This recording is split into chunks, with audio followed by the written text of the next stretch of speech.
Bonjour, je suis ravie d'être ici. Je suis Laura Siboni. J'ai créé l'École de la parole pour aider les dirigeants à construire leur discours et à les porter. La prise de parole est un sujet extrêmement varié qu'on peut utiliser à tous les moments de sa vie, dans toutes les professions. Et c'était aussi mon but de pouvoir montrer que la prise de parole, ce n'est pas l'apanage des politiques ou des avocats, mais que l'enseignement est aussi un métier de la parole, être commercial dans une entreprise, présenter un projet, lancer son entreprise, faire une négociation immobilière, c'est aussi faire usage de la parole et de techniques qui sont vieilles de 2500 ans pour la plupart, et qui ne sont pas toujours faciles à utiliser au quotidien.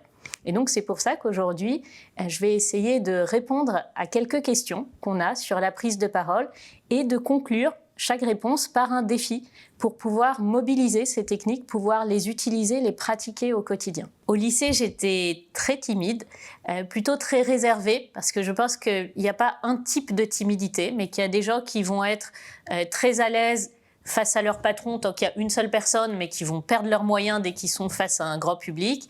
D'autres, ça va être l'inverse. Pour moi, au lycée, c'était surtout la réserve. Je ne me sentais pas légitime à parler. Et c'est pour ça que en arrivant à Sciences Po, j'ai voulu dépasser ce complexe et je me suis inscrite à des concours d'éloquence.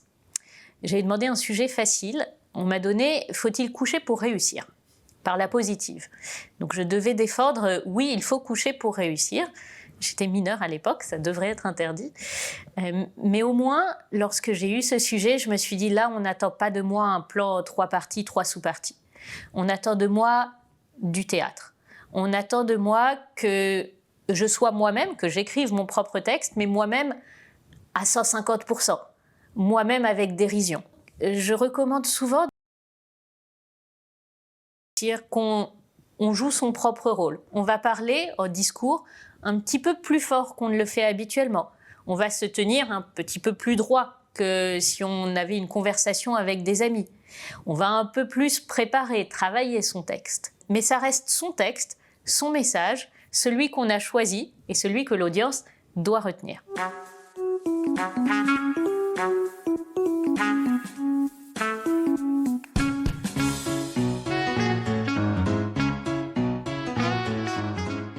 Le discours commence avant qu'on arrive sur scène, commence avant de monter sur l'estrade. Il commence déjà au moment où on a énormément de choses à dire et on se demande comment est-ce que je les structure. Qu'est-ce que je vais choisir parmi tout ce que j'ai envie de dire? Donc les premières questions à se poser, c'est d'abord qu'est-ce que je veux dire? Est-ce que ma présence est nécessaire? Qu'est-ce que je veux dire? Et quel est le message? Quel est ce qui est le plus important pour moi? Mais il y a une deuxième question qui vient assez rapidement, c'est quel est le public? Qu'est-ce que l'audience peut retenir? Pensez aux prises de parole qui vous ont les plus marquées, aux discours que vous avez le plus appréciés. On en retient rarement plus d'une phrase, plus d'un slogan. Ce qu'on en retient essentiellement, ça va être une posture, ça va être un appel à l'action, ça va être des émotions.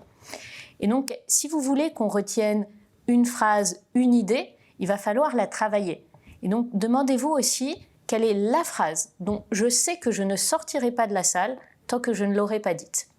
Une fois que vous avez ces deux questions, c'est-à-dire quel est mon message, qu'est-ce que je veux dire, et d'autre part, qu'est-ce que je veux qu'on retienne, vous pouvez commencer à travailler le discours. Mais là, j'ouvre une parenthèse, parce qu'un discours, c'est à l'oral. Donc, un des pièges, ça serait de tomber dans le perfectionnisme. Le perfectionnisme qu'on peut avoir à l'écrit, où on peut prendre le temps de choisir chaque mot et où chaque mot va compter, puisque votre lecteur, à l'écrit, va prendre le temps de vous lire, va pouvoir s'arrêter sur les mots, va pouvoir rêver sur un mot et revenir à son texte, va pouvoir sauter des pages s'il veut, va pouvoir chercher une référence, chercher dans un dictionnaire, ce qu'on ne peut pas faire à l'oral. Parce qu'à l'oral, si vous perdez votre auditeur sur un mot, s'il a un doute sur un mot, s'il ne vous a pas bien suivi, il aura beaucoup plus de mal à reprendre par la suite. À l'oral, les silences, le lien que vous faites avec le public vont beaucoup plus compter que le choix précis des mots. À l'oral, vous pouvez utiliser des périphrases, vous pouvez utiliser des comparaisons, des métaphores, vous pouvez mobiliser le corps pour faire passer des idées. et pour les structurer. Et donc, le choix exact des mots va être moins important. Donc, pour préparer un discours, en général, tout dépend du type, de la longueur de discours, de l'auditoire, mais en général, on va plutôt chercher à avoir des mots-clés, des idées clés, à montrer la progression du discours, plutôt qu'à avoir un texte complètement écrit qui risque de vous couper du public, puisque le risque serait de lire le texte sans regarder le public, sans avoir ce lien, cette interaction que vous avez avec l'auditoire. Et donc là, votre texte, vous ne lui apporterez plus rien si vous vous contentez de le lire. Et il va falloir le dire et l'incarner. D'où l'idée de ne noter que la progression. Avant le discours, une fois que vous avez préparé, je vous conseille de créer votre petit rituel. Alors, c'est difficile d'en parler face à une caméra parce qu'il est individuel pour chacun. Mais l'idée principale, c'est que vous existez avant votre discours. Comment est-ce que déjà vous créez de la sympathie, vous créez les conditions de l'écoute lorsque vous arrivez sur scène. Et ça vous demande déjà d'être à l'aise. J'ai connu des gens qui mettaient des écouteurs sur les oreilles avant des plaidoiries, avant des discours pour rentrer dans leur bulle. J'ai connu des gens qui faisaient des prières, qui pensaient au moment le plus heureux de leur vie pour être plus à l'aise. Chacun a son petit rituel. Personnellement, j'aime bien les chants militaires parce que ça a été fait pour mettre du cœur au ventre et que ça donne tout de suite de l'énergie. Mais d'avoir votre routine qui vous aide à vous lancer.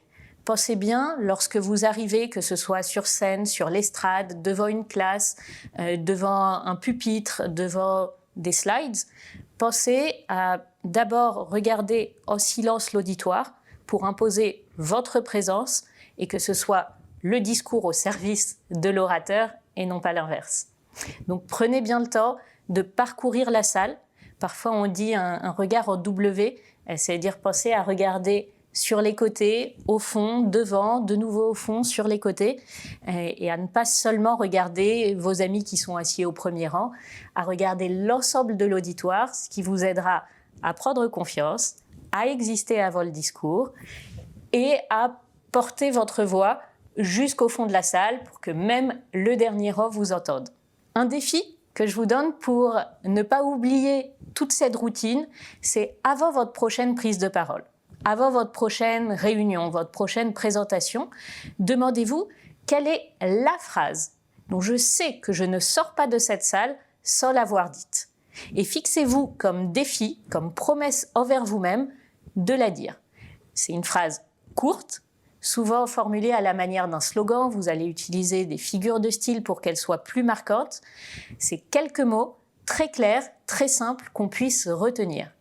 Et ça vous permettra de mesurer les progrès, puisque vous pourrez voir aussi, quelques temps plus tard, si les gens ont vraiment retenu cette phrase, votre message, qui était l'objet même de votre présentation, de votre prise de parole. Alors, comment avoir réponse à tout en toutes circonstances ? C'est pas une fausse promesse, c'est tout à fait possible. C'est ce qu'on apprend en 5 ans de Sciences Po. C'est déjà d'utiliser les plans que vous connaissez tous, les plans de la dissertation. Parce que si on les utilise dans la dissertation, c'est justement parce qu'ils répondent à une structure de la pensée. Ces 3 plans, vous les connaissez. C'est le plan thématique, typiquement répondre à une question sous la forme l'angle politique, l'angle économique, l'angle social. C'est le plan chronologique. Attention, chronologique, ça ne veut pas dire et puis. Ça veut surtout dire montrer les moments charnières dans une évolution. C'est de montrer, par exemple, le présent, le passé, le futur. Si vous parlez de vous-même, si on vous pose la question très classique, présentez-vous, qui êtes-vous ? C'est de répondre avec un plan chronologique en disant « voilà qui je suis et ce qui m'intéresse en ce moment », donc le présent, le passé, qu'est-ce qui m'a mené là, et le futur, où est-ce que je veux aller ?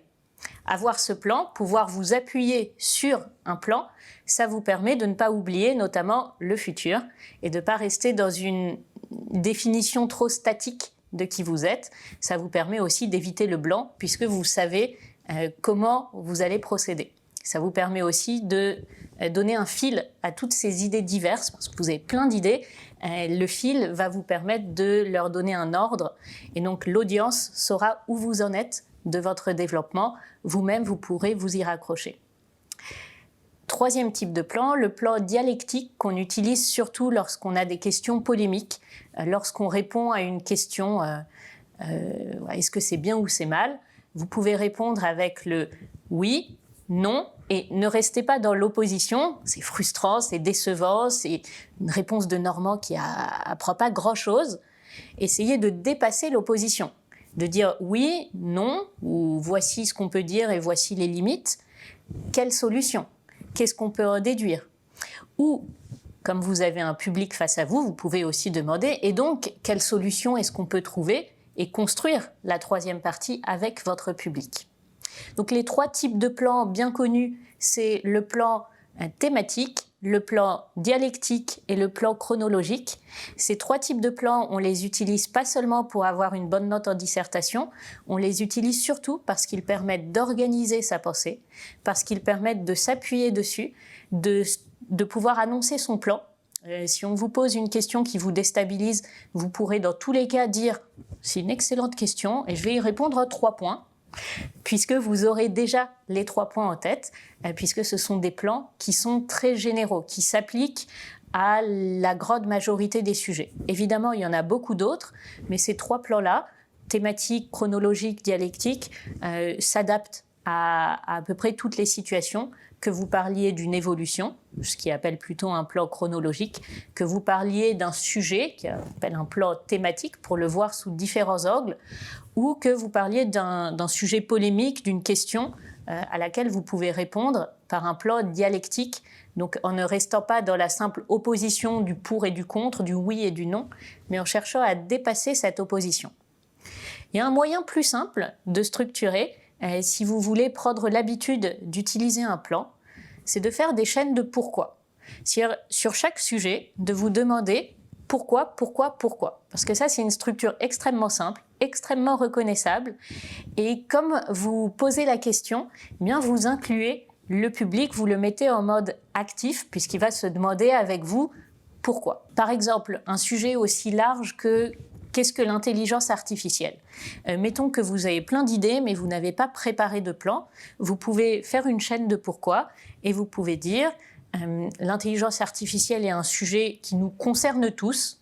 Pourquoi? Parce que c'est un champ de recherche très vaste qu'on trouve aussi bien dans des prédictions financières que dans des prédictions météorologiques, dans de la création d'images, dans de la création de textes. Pourquoi est-ce que c'est un sujet aussi divers? Pourquoi est-ce que ça touche autant de disciplines? Eh bien parce que c'est une autre approche de la technologie qui va chercher des patterns, des motifs de répétition, plutôt que d'avoir un raisonnement algorithmique. Pourquoi est-ce qu'on a cette nouvelle approche? Et là, on pourrait continuer longtemps en incluant votre auditoire dans votre raisonnement, en demandant régulièrement pourquoi. Ça, c'est l'astuce. Évidemment, si vous abordez un sujet comme l'intelligence artificielle, vous pouvez utiliser un plan thématique. Vous demandez qu'est-ce que c'est techniquement, quelles sont les implications politiques, quelles sont les implications économiques.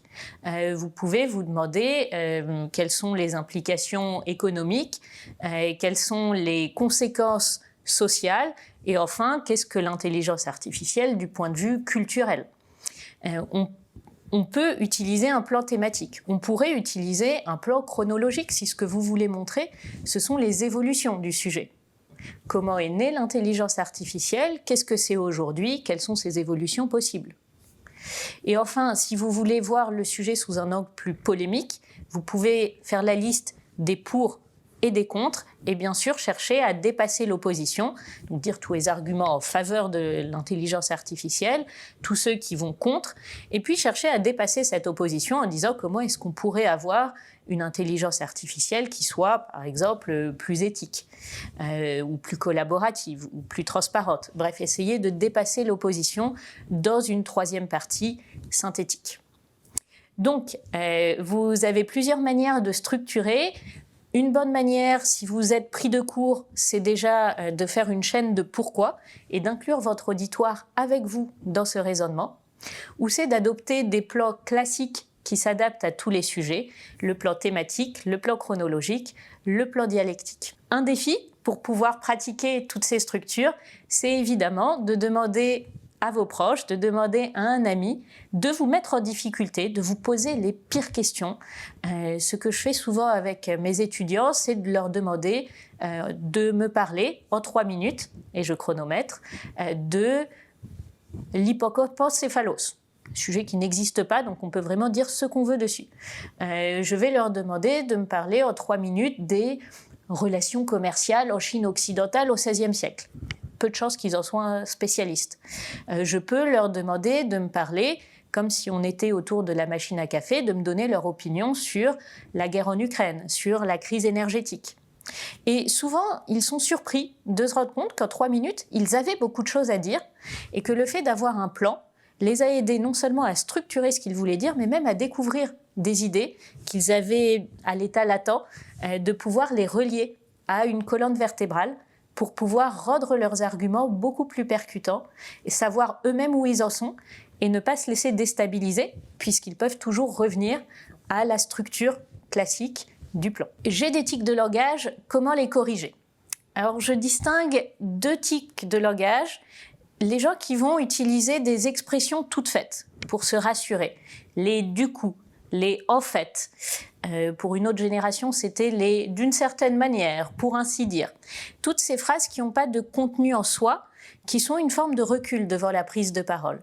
Comme le pédiluve du discours, on prend son temps avant de commencer. Souvent, j'ai des étudiants qui disent « du coup, je m'appelle », ils savent très bien comment ils s'appellent.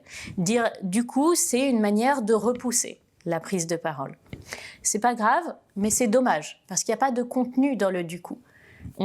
On utilise l'introduction, on utilise le moment où on a l'attention du public pour utiliser des mots parasites qui n'ont pas d'intérêt en soi et lorsqu'on les répète trop souvent, vont créer de la monotonie, de l'ennui. Donc la première étape, c'est déjà de se rendre compte de ces tics de langage et pour ça, un bon moyen, c'est de demander à vos proches de taper sur la table à chaque fois qu'ils entendent un du coup. La deuxième étape, c'est de le remplacer par du silence, mais un silence qui soit appuyé par le regard. Pas le silence qui n'est pas très assumé. Au contraire, un silence où on s'appuie, où on laisse les mots pénétrer dans l'esprit des gens. Un silence où on va non seulement regarder, mais aussi être à l'écoute du public. Donc ça, on y reviendra. Le deuxième type de tic de langage, ce sont les qui là, à mon sens, viennent plus du perfectionnisme. On va chercher le mot exact, la bonne posture, on va avoir énormément de choses en tête. On va penser à qu'est-ce que je dis, comment est-ce que je le dis, comment c'est interprété, qu'est-ce qu'ils vont penser de ce que je dis. Et finalement, on n'arrive plus à trouver le bon mot puisqu'on n'est pas complètement dans ce qu'on dit. On se regarde parler. En général, c'est de là que viennent les ou les longueurs, quand on laisse traîner la fin d'une phrase. Là aussi, la réponse, c'est de le remplacer par le silence, par un débit, une articulation plus nette. Et encore une fois, le silence qui s'appuie sur le regard. Un bon moyen de pratiquer, c'est de pratiquer les exercices du théâtre. Donc de prendre un texte, idéalement un texte que vous connaissez par cœur, mais ça peut aussi être un texte que vous lisez, et de s'entraîner à le lire plus ou moins vite, plus ou moins lentement, déjà pour se rendre compte qu'on peut être parfaitement compréhensible en parlant très rapidement, si le discours se prête à parler très rapidement, lorsqu'on fait une énumération par exemple, tout comme on peut être très compréhensible et souvent beaucoup mieux en parlant plus lentement. Là, il doit y avoir une intensité, une différence de l'ordre de 1 à 3, je pense, dans mon débit. On peut être parfaitement compréhensible, même en parlant excessivement lentement, tant qu'on détache bien chaque mot et qu'on prend le temps de regarder le public et d'être à son écoute. Un défi pour pratiquer, c'est un défi pas très original qui vient des classes de maternelle, parce que c'est là qu'on apprend à sociabiliser et qu'on pense rarement à réutiliser ces exercices par la suite. C'est les duels de regard. Si vous êtes capable de soutenir le regard d'un proche qui vous impressionne un petit peu, pas trop non plus, mais si vous êtes capable de soutenir le regard de quelqu'un qui joue le jeu, sans éclater de rire, sans avoir le regard qui baisse mal à l'aise, sans essayer de vous trouver une contenance, vous serez aussi mieux capable de soutenir le regard d'un public de façon maîtrisée et donc de maîtriser les silences. Une variante, c'est d'utiliser le « je te tiens, tu me tiens par la barbichette ». Bref, tous les jeux autour du regard qui vous aident à mieux porter le silence. Comment est-ce que j'introduis mon discours ? Alors ça, c'est une question que j'adore parce qu'elle demande beaucoup de créativité. Il y a mille et une manières d'introduire son discours. Il faut que ce soit une introduction qui soit pertinente avec votre audience et avec votre message. Pour Cicéron, il y a 3 buts à la prise de parole. C'est le fameux plaire, émouvoir, convaincre ou instruire selon les traductions. Et donc tout ça, ça se retrouve déjà dans l'introduction. Ça se retrouve dans l'introduction même physique, la manière dont vous entrez sur scène, dont vous regardez le public, et ça se retrouve par les premiers mots par lesquels vous allez capter la bienveillance du public, qui vont déterminer la manière dont on va vous écouter par la suite. Donc là, vous pouvez vous permettre d'être créatif et d'être vous-même, c'est-à-dire au service de votre propre message. Vous pouvez commencer par une question qui aura le mérite de mettre l'auditoire sur le mode actif. Ça demande une certaine maîtrise théâtrale puisque ça demande d'avoir déjà le silence et de poser une question qui soit courte, qui soit pertinente et dont la réponse ne soit pas trop évidente. Vous pouvez commencer par un paradoxe qui là aussi va éveiller la curiosité. Vous pouvez commencer par un fait d'actualité. Vous pouvez commencer par un chiffre, mais attention à ce que ce soit bien un chiffre émotionnel et contextualisé. C'est-à-dire pas balancer un chiffre dans l'absolu, mais donner l'échelle, donner une comparaison, donner des images qui permettent de se rendre compte de la quantité dont vous parlez.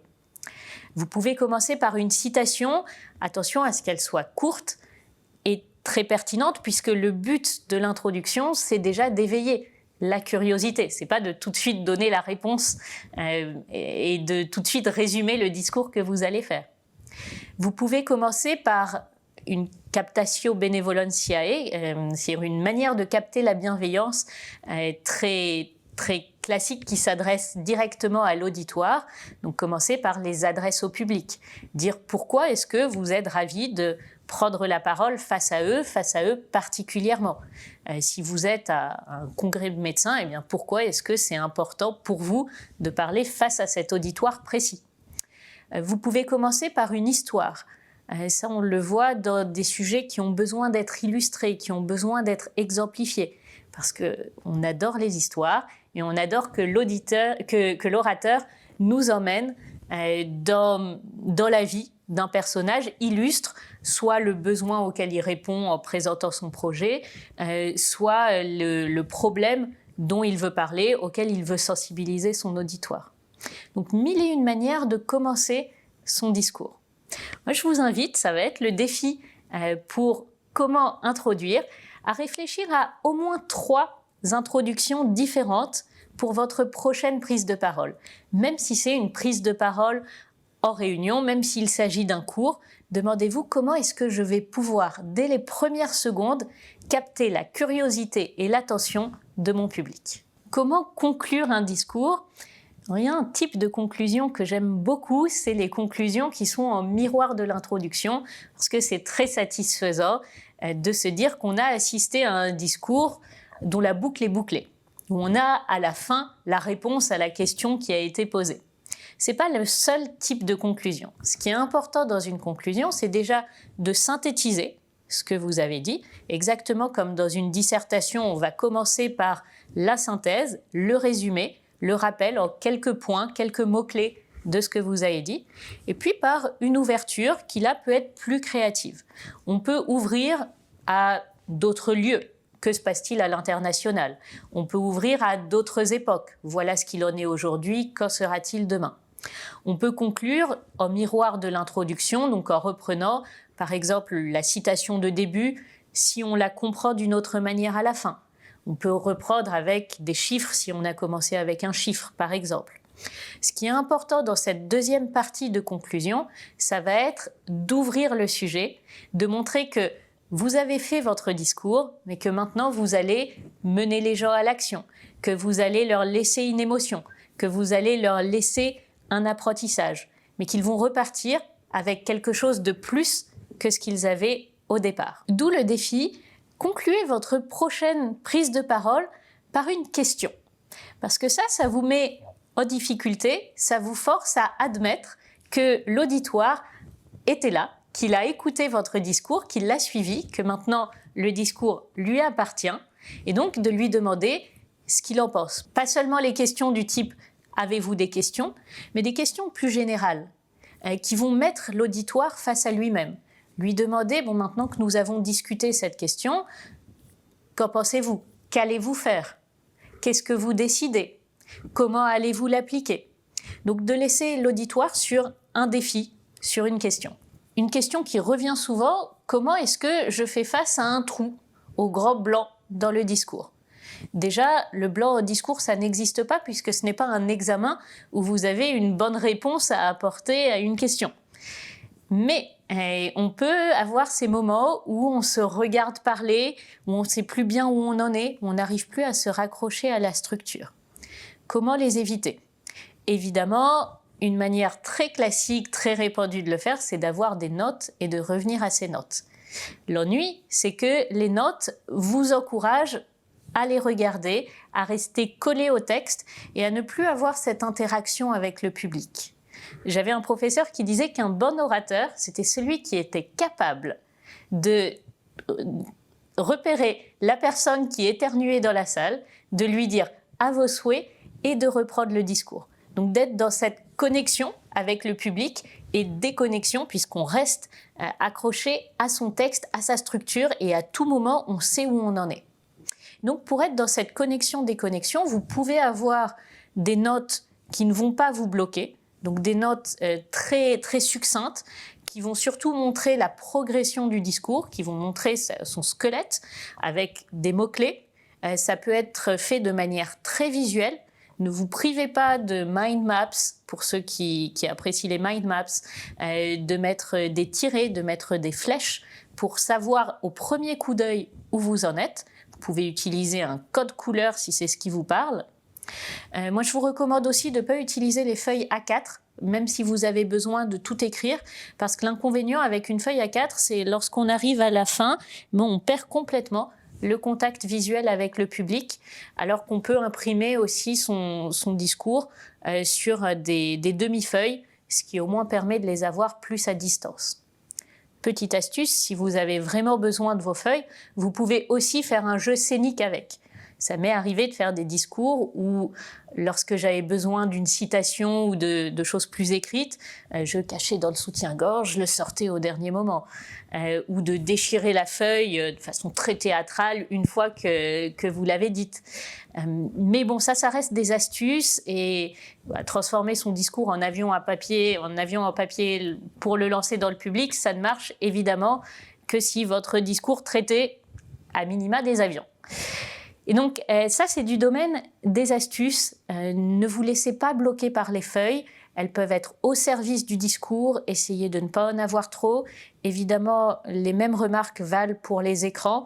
Ne vous laissez pas bloquer par l'écran. Il faut d'abord avoir l'interaction avec le public, être à l'écoute du public et rester à l'écoute de son propre discours en s'appuyant sur une structure. Soit une structure qui est la vôtre et que vous avez apprise par cœur, mais en allant du squelette à la chair et aux vêtements, mais en commençant par le squelette, soit en vous appuyant sur des structures classiques qui finiront par devenir des réflexes, les plans thématiques, chronologiques, dialectiques, qui s'appliquent à la grande majorité des sujets. Pour éviter le blanc lorsqu'on est face à un public qui attend la suite, vous pouvez aussi simplement assumer de ne pas avoir une mémoire parfaite. Et ça, tout le monde peut le comprendre. Mais il faut réussir à le faire avec sincérité, avec humilité, et évidemment, pas le faire trop souvent.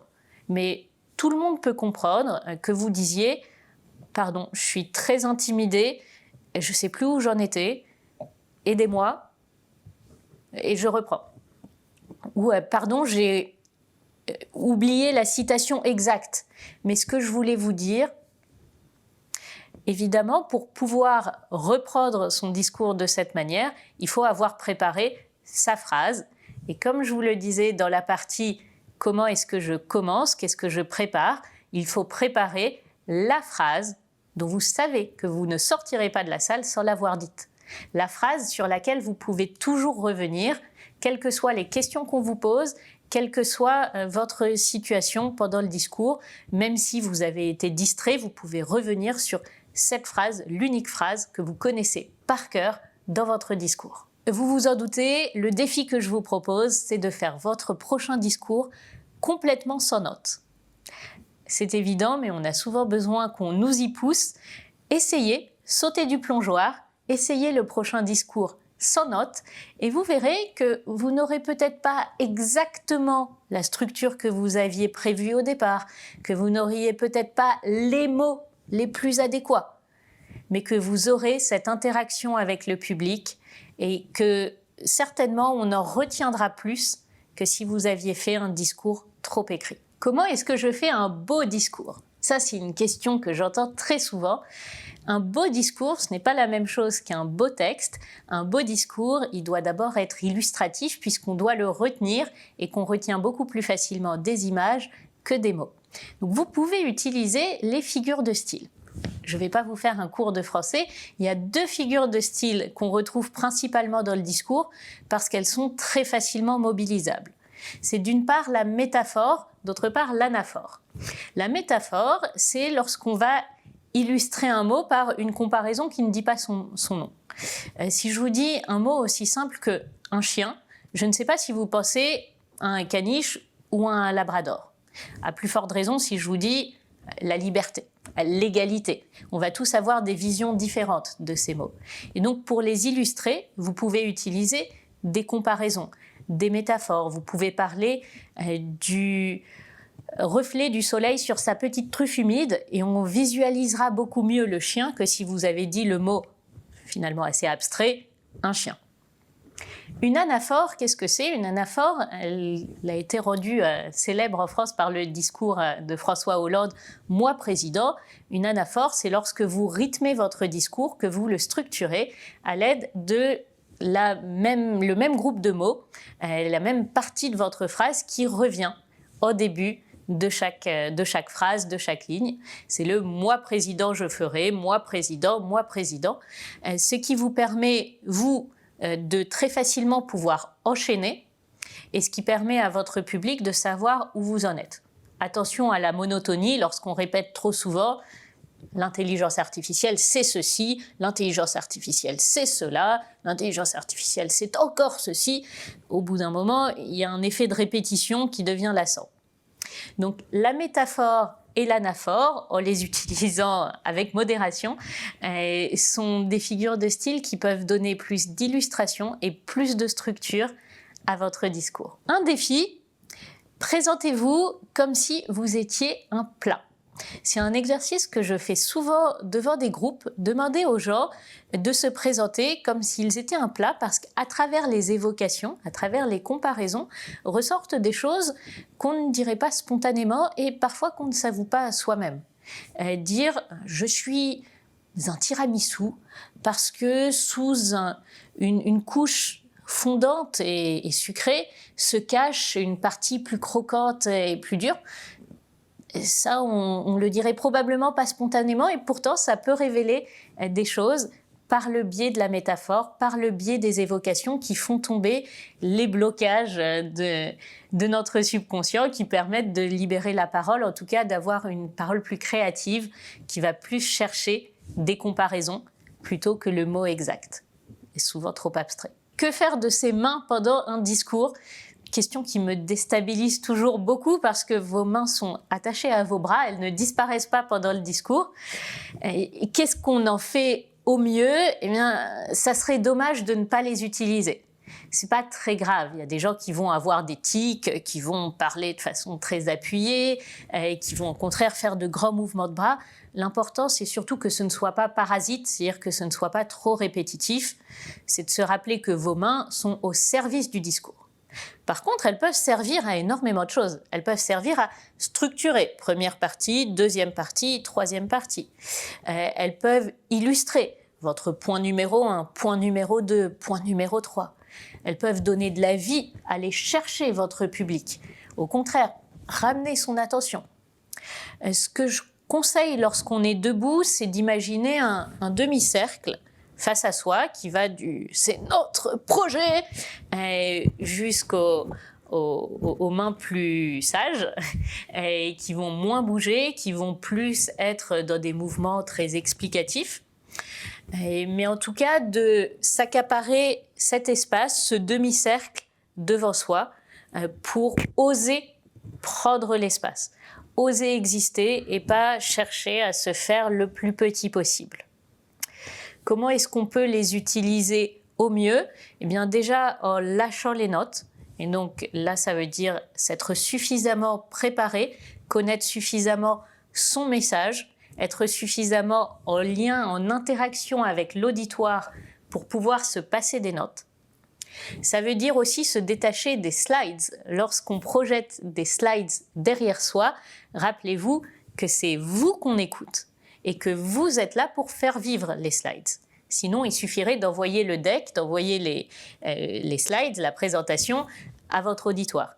Si vous êtes là, c'est que vous apportez quelque chose en plus. Alors, évidemment, ayez des slides aérés, ne restez pas collés à l'écran, ne le montrez pas trop souvent.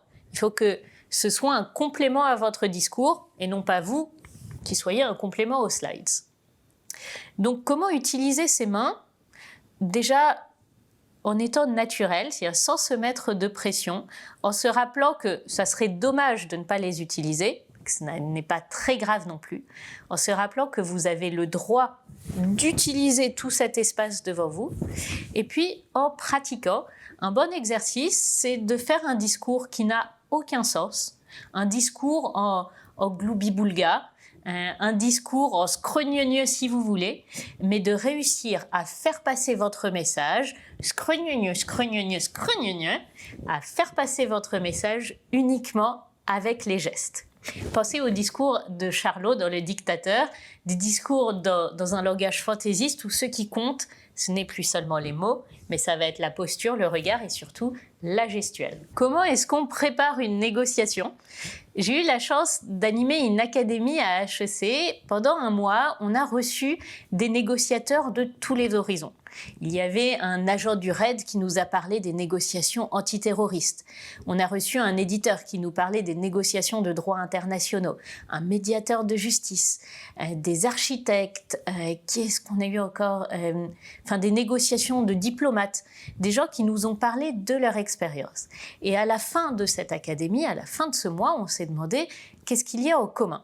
Parce qu'il y a beaucoup de choses qui sont différentes et une négociation s'applique à son auditoire. Il n'y a pas des règles absolues. Et donc, à la fin de ce mois, on s'est demandé qu'est-ce qu'il y a au commun entre toutes ces négociations. Déjà, ce qu'il y a au commun, c'est pas tant qu'est-ce que la négociation, c'est qu'est-ce que ça n'est pas. Et ce qui est certain, c'est que la négociation, ça n'est pas du marchandage. C'est-à-dire que le but, ça ne va pas être de jouer sur quelques euros. Et ce n'est pas du débat. Le but, ce n'est pas d'avoir raison ou d'avoir plus raison que l'autre, et encore moins d'écraser l'autre partie. Le but d'une négociation, c'est de trouver un accord qui satisfasse les deux parties. Donc on n'est pas dans un film américain des années 90, le but ce n'est pas du tout d'écraser l'autre et que l'autre partie finisse en pleurs, c'est au contraire que les deux parties aient l'impression d'être satisfaites. Ça se prépare. Ça se prépare non pas en préparant des arguments comme on le ferait avec un débat, mais en sachant déjà quelles sont ses propres limites. Ça se voyait beaucoup dans les négociations diplomatiques. Une des premières choses à se demander, c'est jusqu'où est-ce que j'ai envie d'aller? Quelles sont mes lignes rouges? Quelles sont les valeurs sur lesquelles je ne reviendrai pas? Là où je sais que lorsqu'on dépasse ces lignes rouges, la négociation est terminée. Parce que réussir une négociation, c'est aussi savoir quand l'abandonner. Ensuite, c'est raisonner en termes de fourchette. Et c'est pour ça que préparer une négociation, c'est très créatif. Parce qu'on va rarement trouver un accord en parlant uniquement du prix. Il y a énormément de marges créatives qui vont autour. Les délais de livraison, la qualité du produit, les gestes commerciaux, de possibles négociations ultérieures. Lorsque vous négociez un salaire, vous ne négociez pas uniquement le salaire, vous négociez la rémunération de votre travail. Et donc, comme marge créative, vous avez aussi la possibilité de télétravailler, d'avoir d'autres avantages, d'avoir des bonus plutôt qu'une augmentation. Il y a énormément de marges créatives qui vont autour de l'objet même de la négociation.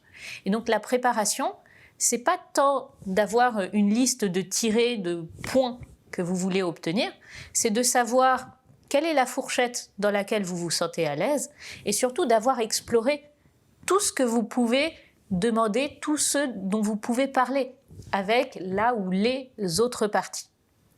C'est aussi de savoir quand est-ce qu'on abandonne une négociation, quand est-ce qu'on va faire appel à un médiateur.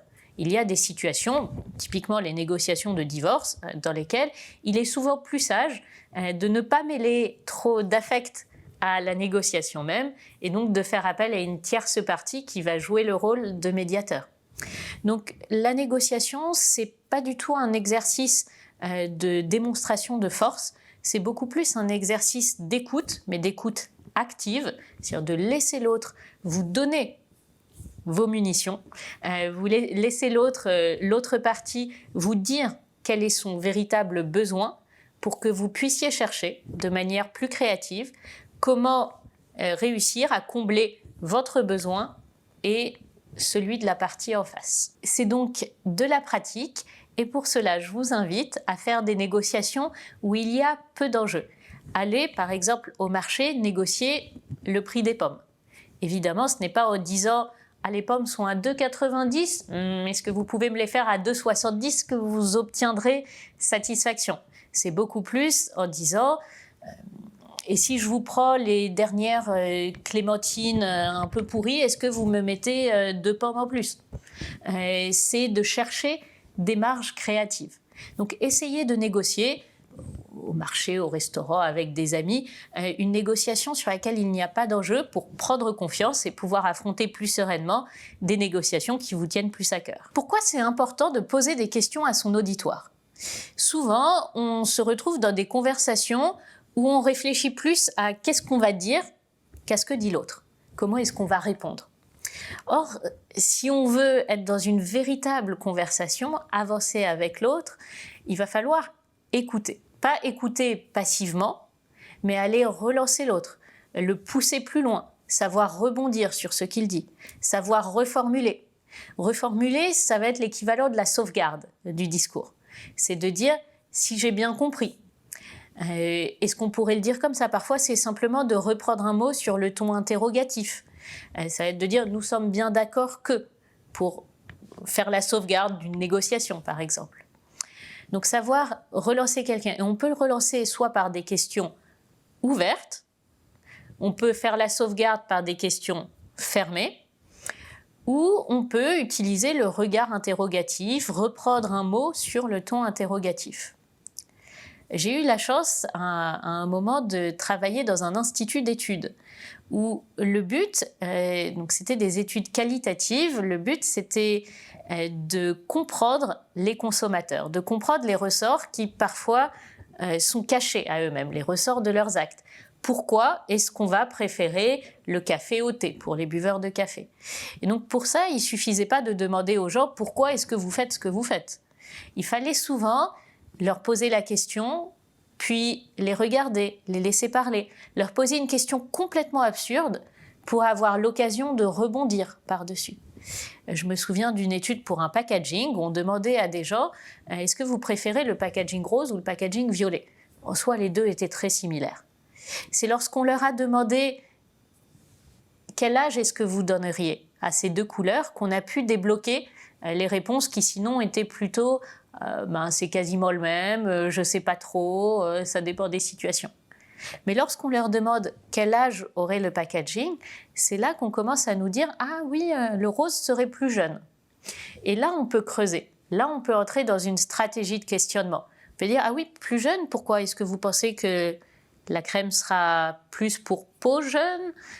Alors là, on peut nous dire « oui, non ». On commence à nous apporter de la matière qui nous permet ensuite de rebondir, d'avoir des informations intéressantes et de savoir quel est réellement le ressort des actes des gens. Et donc, une question, c'est pas seulement le point d'interrogation, mais c'est toute la stratégie qui va avec. C'est le regard interrogatif, c'est de laisser l'espace aux gens pour parler, ce qui peut être très physique. Évidemment que dans une entreprise, on va pas répondre aux questions de la même manière, même une question aussi bête que « salut, ça va ». On ne va pas y répondre de la même manière autour de la machine à café ou lorsqu'on est dans une salle de réunion.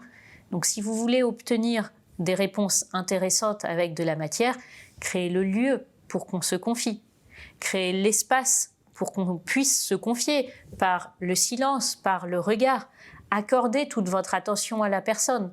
On ne parle pas de la même manière à quelqu'un qui a constamment son portable sous les yeux ou qui est interrompu toutes les 2 minutes par des notifications. Donc l'écoute active, c'est de savoir être dans une démarche d'écoute avec la personne en face. Donc c'est d'avoir créé un espace pour ça, de lui accorder son attention, de ne pas tout le temps être sur son portable ou le regard fixé sur la porte ou sur sa montre, et d'avoir évidemment, quand on accorde de l'attention, on accorde du temps à la personne, et de chercher à creuser sur ce qu'elle vous dit, pour aller plus loin, pour chercher ce qu'elle veut dire réellement à travers les mots et les réponses convenues. Un défi spécialement pour les gens qui ont des entretiens, posez des questions lors de votre prochain entretien. Trop souvent, on prend l'entretien pour un examen où il faut avoir la bonne réponse à la bonne question, alors qu'on se révèle beaucoup à travers une question. Un candidat qui va dire « où est le baby-foot » n'est pas le même candidat que celui qui va dire « quelles sont vos priorités du moment ?»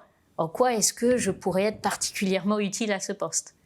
Donc pour votre prochain entretien, réfléchissez particulièrement, non pas seulement à ce que vous voulez dire, mais aussi aux questions que vous voulez poser et à ce que vous voulez en obtenir. D'ailleurs, c'est une question classique d'entretien qui revient très souvent. Avez-vous des questions?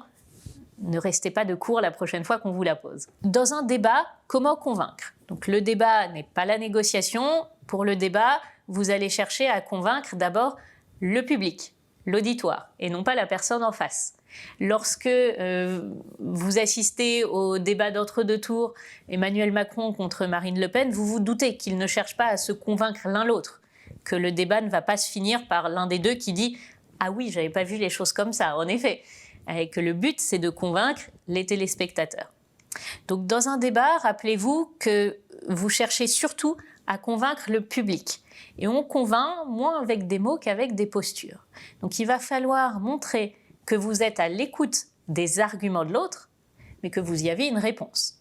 Donc c'est cet équilibre difficile à trouver entre l'écoute, la politesse envers votre adversaire, et la pique qui va retourner son argument contre lui-même, ou l'argument est très structuré qui va le mettre face à lui-même, ou la stratégie de questionnement qui va le mener à aller dans votre sens pour que vous puissiez triompher à la fin.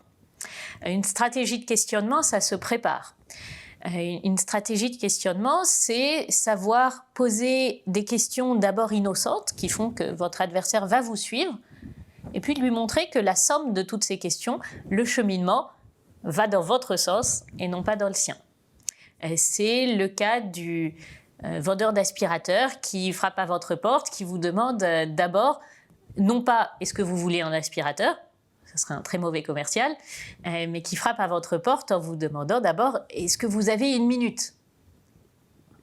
En général, on va quand même essayer d'être poli.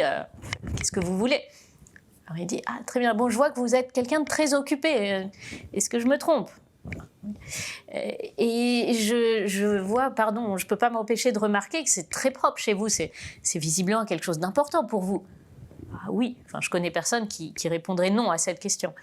Donc, si vous êtes quelqu'un de très occupé et que pour vous, la propreté, c'est important, vous serez peut-être intéressé par mon aspirateur. Et donc, le cheminement du questionnement a mené à ce qu'il puisse apporter son propre argument. Et c'est ce qu'on attend de vous dans un débat, de pouvoir questionner par la posture, par un regard interrogatif ou réellement par des questions directes pour pouvoir mener l'autre à apporter de l'eau à votre moulin. Un exercice auquel se prêtaient souvent les rhétoriciens grecs, c'était de défendre l'opposé de ce à quoi on croit. Et si vous êtes fumeur invétéré, évidemment, attaquez la cigarette. ou l'inverse si vous ne fumez pas. Si vous êtes convaincu qu'il faut légaliser le cannabis, défendez l'opinion inverse. Parce que défendre l'opinion inverse, ça force déjà à se libérer des affects et ensuite à chercher les arguments qui vont parler non pas à vous, mais à la personne en face. Pour conclure, c'était un exercice très intimidant de parler face à une caméra, de ne pas avoir de public face à soi, parce que la prise de parole, ça ne s'enseigne pas par la théorie. J'ai essayé de vous donner quelques inspirations avec des techniques qui sont issues de l'art oratoire, qui sont issues du théâtre. J'ai essayé surtout de vous donner des défis. Mais j'aimerais vous rappeler de pratiquer. La prise de parole, ça n'est pas seulement les discours, avec une introduction, une conclusion, un public, mais c'est aussi toutes ces micro-occasions qui nous permettent de nous entraîner. La prochaine fois qu'on vous demande « où est-ce que tu veux déjeuner à midi ?», restez pas dans l'indécision, le « comme tu veux ». Donnez-vous pour défi d'argumenter, de dire « hier j'étais à la pizzeria, aujourd'hui j'aurais envie de tester quelque chose de nouveau, et si nous allions ?» C'est pas grand-chose, c'est pas un plan magistral, vous n'allez sans doute pas changer le monde avec ce discours, mais c'est déjà une occasion de dépasser les « ben du coup comme tu veux », une occasion de s'exprimer, d'apprendre à structurer sa pensée, d'oser l'exprimer, d'oser l'incarner et d'oser l'illustrer. Et pour ça, une chose très importante, c'est d'éviter l'éthique de langage et d'éviter les modulateurs. Évidemment, il ne suffit pas de dire « éviter ». Si je vous dis « ne pensez pas à un éléphant rose », je sais à quoi vous pensez. Mais il s'agit de savoir par quoi est-ce qu'on le remplace. Donc tous les modulateurs, ce sont les « un peu », les « plutôt », tous ces mots qui vont diminuer la force de ce que vous dites. Je les compare souvent au « du coup », au « en fait », qui ôtent aussi de l'intensité à votre discours. Donc par quoi est-ce qu'on les remplace ? Par du silence. Repérez déjà tous ces modulateurs, tous ces « un peu »,« en fait », et remplacez-les par du silence. Mark Twain recommandait même de les remplacer par des « fucking ». La meilleure traduction que j'ai trouvée en français, c'est des « putains de ». Plutôt que de dire « ah, j'ai un peu faim, qu'est-ce que tu dirais d'aller déjeuner ?» Dites « j'ai putain de faim, quand est-ce qu'on va déjeuner ?» Évidemment, le « putain de » est dans votre tête, ce qui donne « j'ai faim, quand est-ce qu'on va déjeuner ?» ce qui est déjà un message plus assumé. Donc repérez les modulateurs. Vous pouvez, en guise de béquille, les remplacer dans votre tête par des « putains de » pour donner plus de force à votre discours, mais ne soyez pas votre propre ennemi, ne commencez pas vous-même à diminuer la force de votre discours, et pour ça, entraînez-vous et saisissez toutes les micro-occasions qu'on a de pratiquer. Les appels aux grands-parents, aux cousins, les occasions, et c'est d'ailleurs un excellent exercice qu'on a de simplifier un cours ou un discours pour en parler à son petit cousin de 6 ans. Les occasions qu'on a de donner son opinion sur des sujets d'actualité, même si on n'a pas une opinion très construite, mais en tout cas de donner les arguments pour, contre et de dépasser l'opposition. Bref, saisissez toutes les occasions que vous avez de prendre la parole en négociation, en discours, pour exprimer votre opinion, pour exprimer vos préférences. Saisissez ces occasions, faites attention à ne pas en diminuer la force par des modulateurs ou par des tics de langage, et surtout, faites-vous plaisir, osez être créatif, osez sortir des « chère madame, cher monsieur » qui se concluent par « avez-vous des questions ?» mais osez être plus audacieux, osez vous demander « qu'est-ce que je veux dire réellement ?» Qu'est-ce qu'on va retenir et en quoi cette prise de parole va changer l'auditoire, va le mener à apprendre quelque chose, à découvrir quelque chose. Et on en revient à ce que disait Cicéron, en quoi est-ce que vous allez plaire, émouvoir, convaincre.